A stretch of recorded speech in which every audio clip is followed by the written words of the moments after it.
hope you can.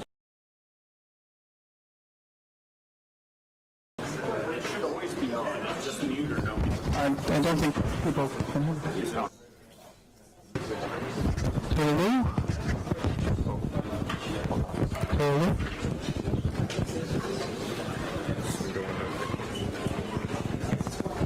Okay, try it again.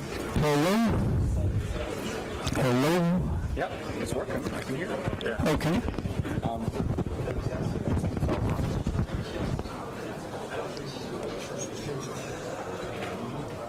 on.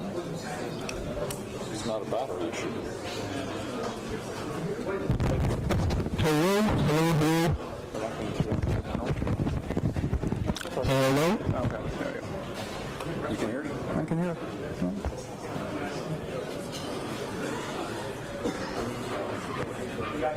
Okay. So, yep. No, I'm too loud. My name is Ray Kinsler. I've been working on data plane technologies for the last 8 or 10 years for Intel. DPDK, VPP, and now TLDK, to name a few. Today I'm going to talk about TLDK and why we're interested in accelerating TCP.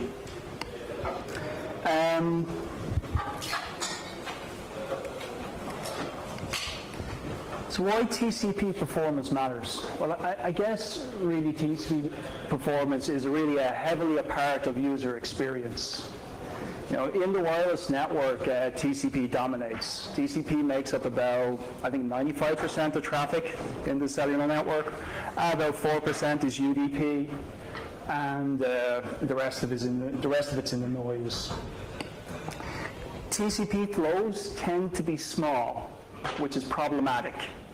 Means that because it's stateful, you go to all the effort of setting up your flows, and then only to have the thing, transfer about 4 kilobytes,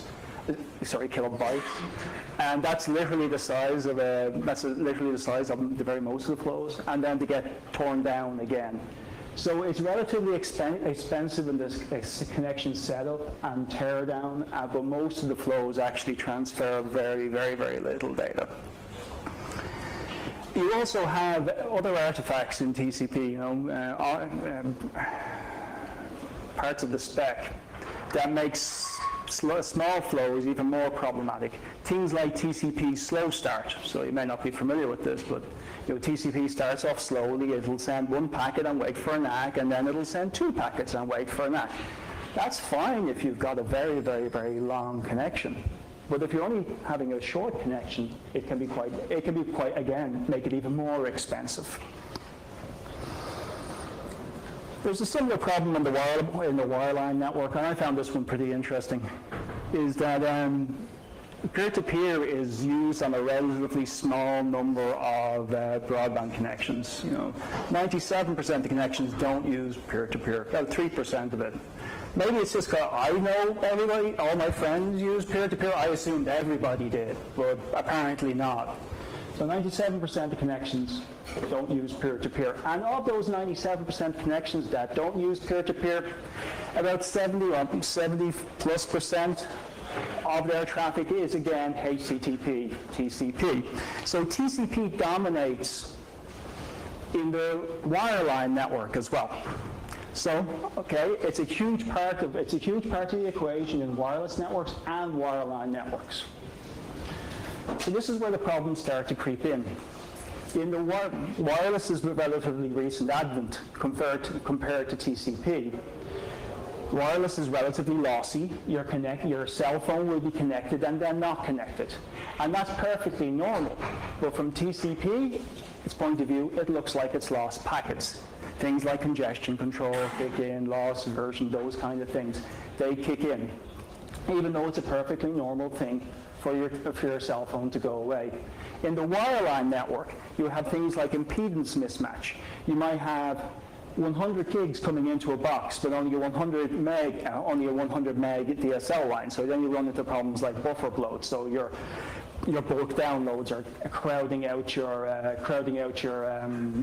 web browsing. So if you're doing, let's say, video streaming at the same time as you're browsing the web, which is not uncommon these days for people to be flicking around on Twitter, commenting on a TV show while watching the TV show over Netflix. How well Twitter responds is a key part of UX. But without intervention, the bulk download is going to cause a very bad user experience for the person flicking around on Twitter.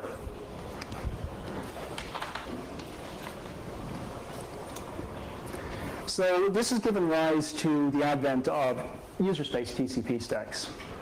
People working, and what you typically see is people who are developing applications in the data center, many of them actually develop TCP stacks to go alongside their applications.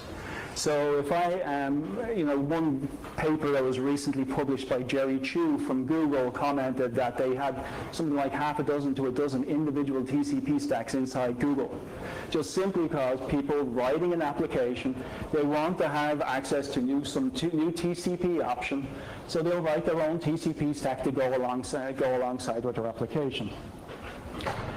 And this has become a normal pattern. There's lots of examples of this now.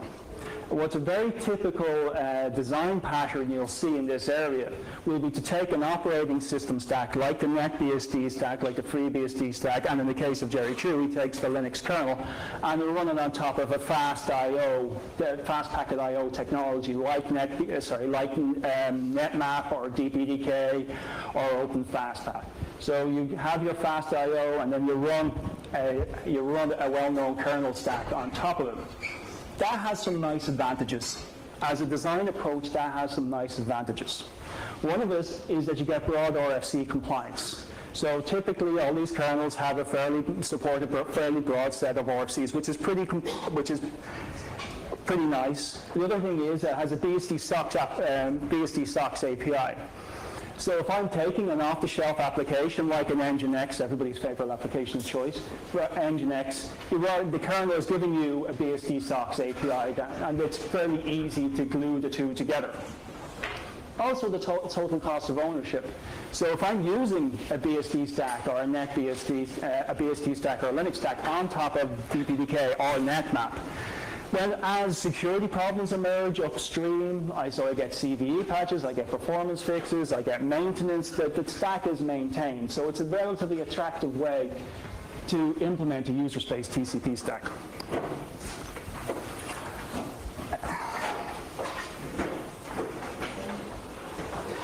So along with that approach comes with costs. So those kernel stacks make assumptions that they're actually running in the kernel. So you have to jump through some hoops to get those kernel stacks to run and behave themselves in user space. There's a lot of work being done in this area, but the kernel threads will make assumptions like that they're running in the kernel and that they're not going to be running in the same context as the user space thread that made the system call to which they're reacting. So you have to jump through some hoops to get these stacks to behave in user space. Typical things that people look for in a user space TCP stack, and it's very heavily around connections per second.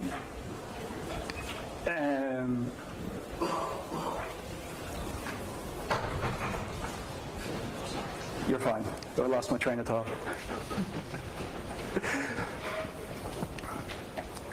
So in user space TCP stacks, what really, go back to the previous slide, what really gives given rise to the development of user space TCP stacks is the prioritization of performance and optimization. The ability to create an optimized TCP stack in user space in which you can really optimize for use cases like performance use cases like connections per second, your throughput, your request response latency, where you can do things like optimize for core locality. So the actual user space application that's processing the bit stream is running on the same core in which the bit stream was received, so that you can do stuff like eliminate context switching. So if I'm using the kernel, I will typically do a select. I'll wait for user input. I'll wait for a packet to arrive. That's one context switch, and then I will do a read whenever the packet does arrive, and that's another context switch, and then I figure out it haven't actually received enough information to do useful work, and then I'll do another context switch to do another select to wait for more information to arrive. So lots of context switching. So what is TLDK? TLDK, it's a...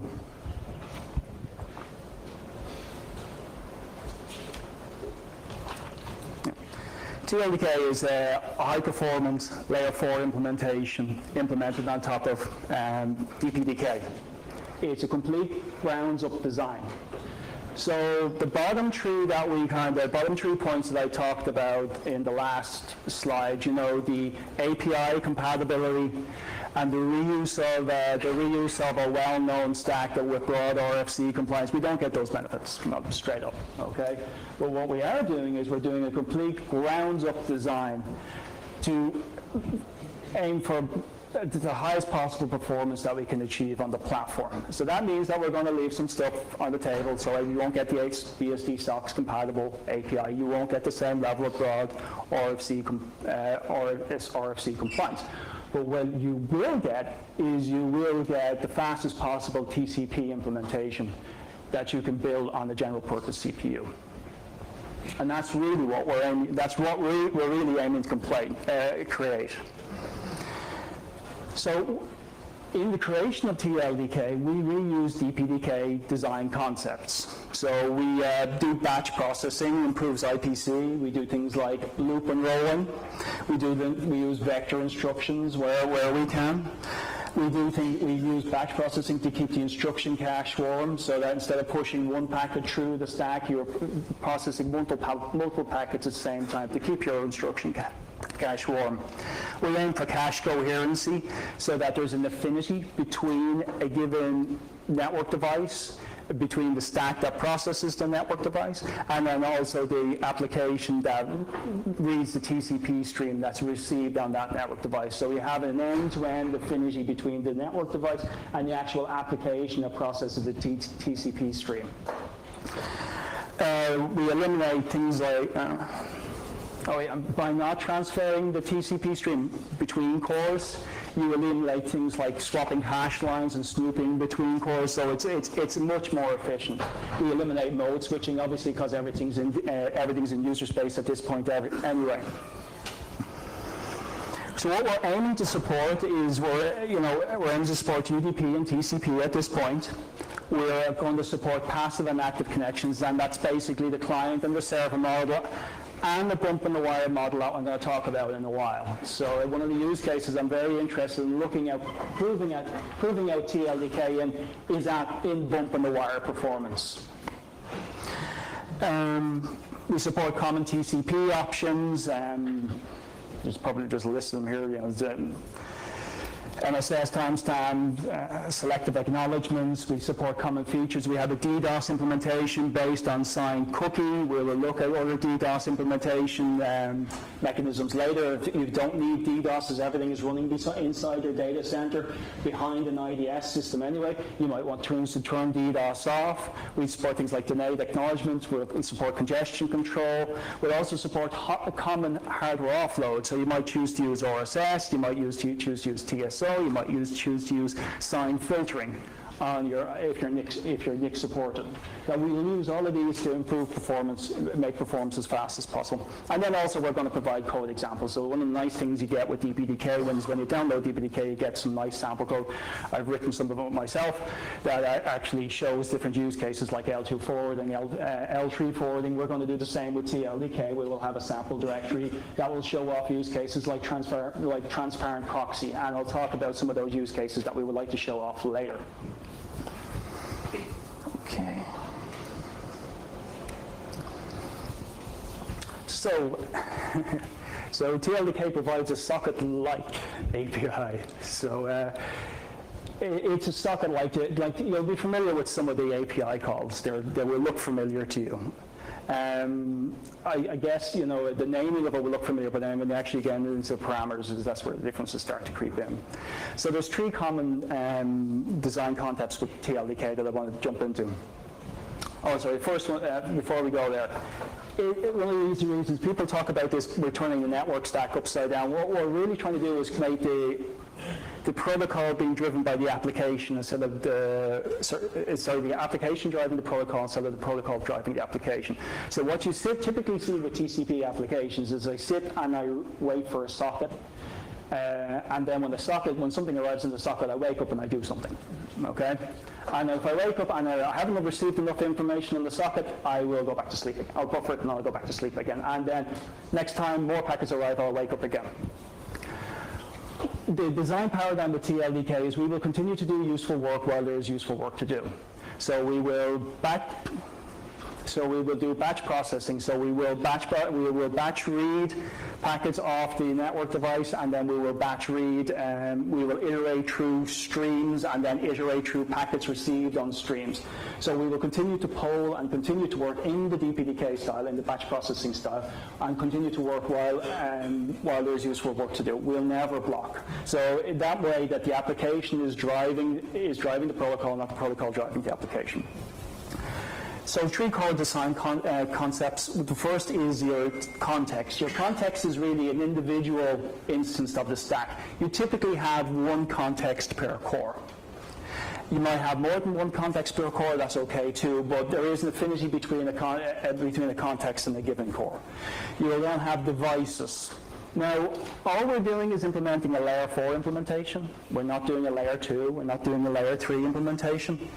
You'll get those from somewhere else. You might choose to, in many cases, people have their own on top of DPDK that they'll want to use, but all we're doing is a layer 4 implementation. So in TLDK, it has the notion of there being a device underneath, and that device has capabilities. It may support IP, it may support certain hardware offloads. So, TLDK understands that there's an IPv4 implementation, understands there's an IPv6 implementation, understands that some devices support things like TSO and can take advantages of them, but it doesn't. It's not tightly coupled to any implementation. This loosely coupling is achieved by using the TLE abstraction through the TLE device. And then finally, the last concept is a TLE stream, which is essentially your TCP UDP stream, and that's what the little asterisk is. And that's really your L4 endpoint. It describes a source and destination IP address and source and destination port. The last thing I'd say is the streams are actually, ordinarily you would process a stream on a given core. So for the best performance, you want to have that end-to-end tight coupling between a device, a context, and a stream on a given core. But the API actually are what we call the streaming API is thread safe. So if you did want to read and write another stream from another core, that's actually perfectly okay to do. So TLDK has this notion of a front end and a back end, and the front end is the layer. You can almost think as TLDK as a sandwich in the middle. So the front end is the API to which you write your application against, and then the back end is basically where your layer 2, layer 3, and implementation exists. So the back-end API, so you might think about at the very, very lowest level, you'll have DPDK or some fast packet I/O technology. It receives the packet, pushes it through your IPv4 implementation or IPv6 implementation, and then you do a bulk RX into TLDK. So you do a bulk push of the packets into TLDK. And then TLDK will take care of the splitting out of the packets into multiple streams. So then in your front end, you will go and iterate, you will go and you'll say, okay, is there any signs for me to process?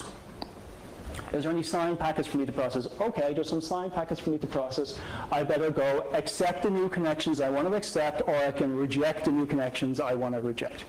Is there any reset packets I need to process? Yes, there's some reset packets I need to process. I can both close those connections, both close those streams. Then I have API with the kind of semantics you'll be familiar with, like send and receive and read and write. And our read and write API support IO vectors, which you'll be familiar with, as send and receive bit streams. What I talked about before about thread safe, like this is typically on the left-hand side is the most optimal setup where you have a back-end and a TLDK context and your application, all of which runs on a given core. We also will support the right-hand side where you have a back-end and your context on one core, but your actual front-end can read and write the streams from other cores. So this was the bit where I was supposed to talk about both UDP and TCP performance on top of TLDK. Well, as will typically happen with these things, that there was a whole drag around XIA licensing costs for the benchmark TCP. And then there was also an unhappy incident involving a Nerf gun that kind of that delayed the whole thing. So I only have UDP performance numbers today. I will talk about TCP performance as well in a moment.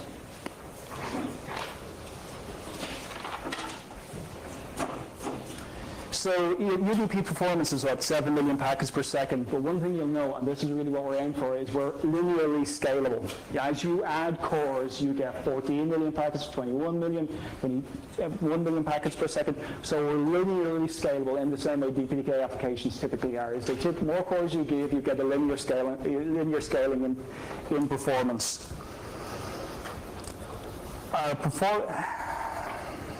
Our initial target for connections per second is about 500,000 to 1 million connections per second per core. That means that we'll be able I have numbers to suggest that we're trending positive for that. So that means that you'll be able to set up and tear down 500,000 to 1 million connections per second per core, which is pretty exceptional performance.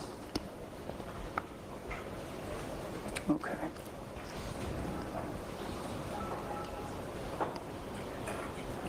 Okay. So some of the use cases that we're aiming for. DPDK workloads are typically proven out first on network nodes, and hopefully TLDK won't be any exception to this. So we're going to start off at TCP aggregation points in the network, and there's two I find interesting. The first one is transparent proxies. And transparent proxies are pretty widely deployed in the cellular network. Transparent proxies are what take care of the fact, stop TCP going nuts when your cell phone disappears and reappears on the cellular network. So what typically happens in the transparent proxy is that it'll watch the sign go by between your cell phone and the server, and then it will create a shadow connection. Once that shadow connection is set up, it will do acts on your behalf. So as your cell phone communicates with the server, as the cell phone communicates with the server, it will send acknowledgements when the server, send acknowledgements as the server return packets. That means that if your cell phone disappears for a few milliseconds and it's not there to send the acts, that the server doesn't start resending those packets unnecessarily. And then when your cell phone appears on the network, the TCP proxy sends on those packets. So it stops things like it stops the typical loss control mechanisms of TCP kicking in. So one use case that we're going to go after. Another use case that we're going to go after is reverse proxy load balancer. So this is more of a data center use case. So in the data center, you typically have a reverse proxy load balancer that sits directly behind your front end. And what it does is it terminates HTTPS, it serves up static content itself, and then it forwards on requests for dynamic content to web servers behind it, and then load balances between them. So again, it is another example of a TCP aggregation point in the network that has stateful requirements. So both TCP transparent proxy and reverse proxy are kind of on our short-term to-do list. So, in summary, network operators and data centers are all optimizing TCP to improve end user experience and improve overall network utilization. TCP stacks are growing in popularity. I think I counted 11 TCP stacks on top of DPDK and NetMap before I actually wrote, while I was in the process of writing this presentation. You're probably familiar with some of them. You have DPDK, ANS, libcloudnet, there's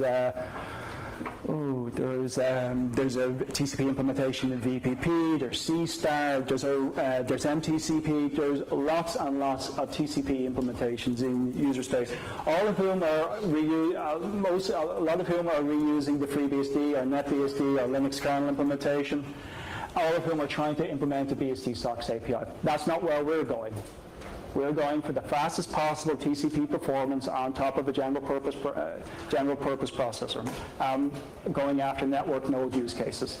If those are things that are interesting to you, I'd love to hear from you. My contact details are in the bottom of the slides. I'm going to be available afterwards. But we're a brand new open source community, and we're eager for contributions, and albeit feedback telling us we're going the right way or the wrong way, or contributing use cases or contributing code. We're very eager for fellow travelers to follow us. Okay.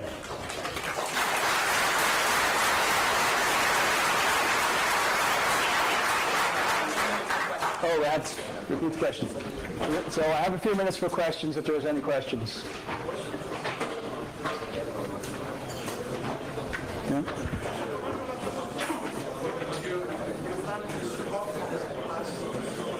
I'm sorry?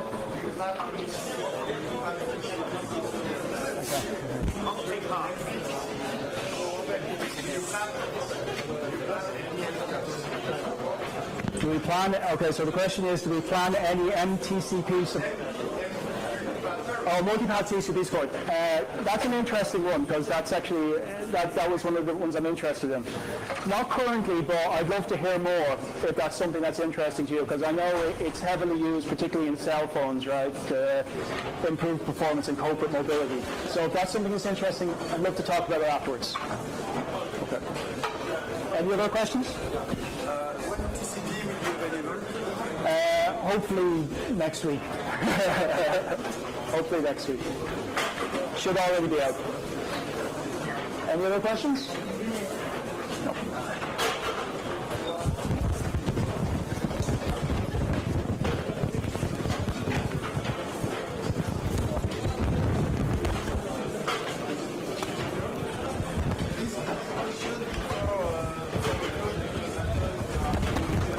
I will be there just a second, please.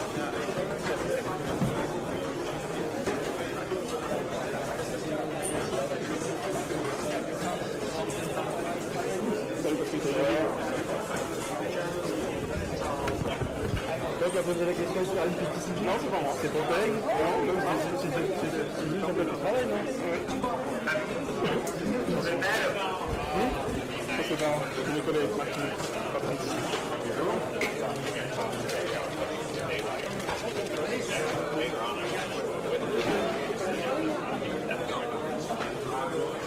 C'est ça qui est là, d'ailleurs, que je crois. Remember me.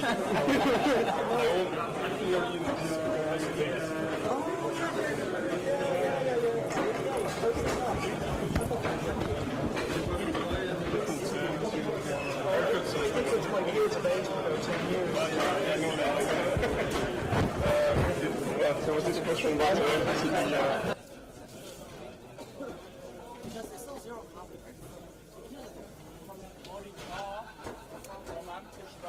So hold on, there's no Stargate. You were thinking Stargate can use this to talk to the video, which is processed by photo with OBS integration.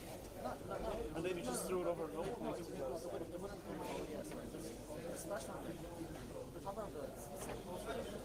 no, cross-host. Stargate goes to OBS with the other host, right? Goes to the other control, and goes to the other Stargate with TLDK as well. Sure, you can still use that Stargate. But it means that you just Stargate a different thing to talk to itself. So the nuclear Stargate, you can just drop the field together. No, then you go to the other one.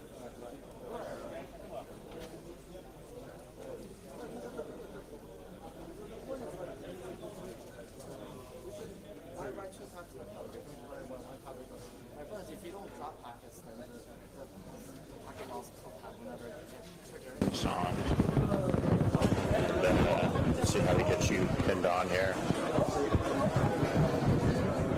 you can just do it like that. Sound, yes. I can't hear anything. Yeah, talk a little louder. Can you hear me? I think so.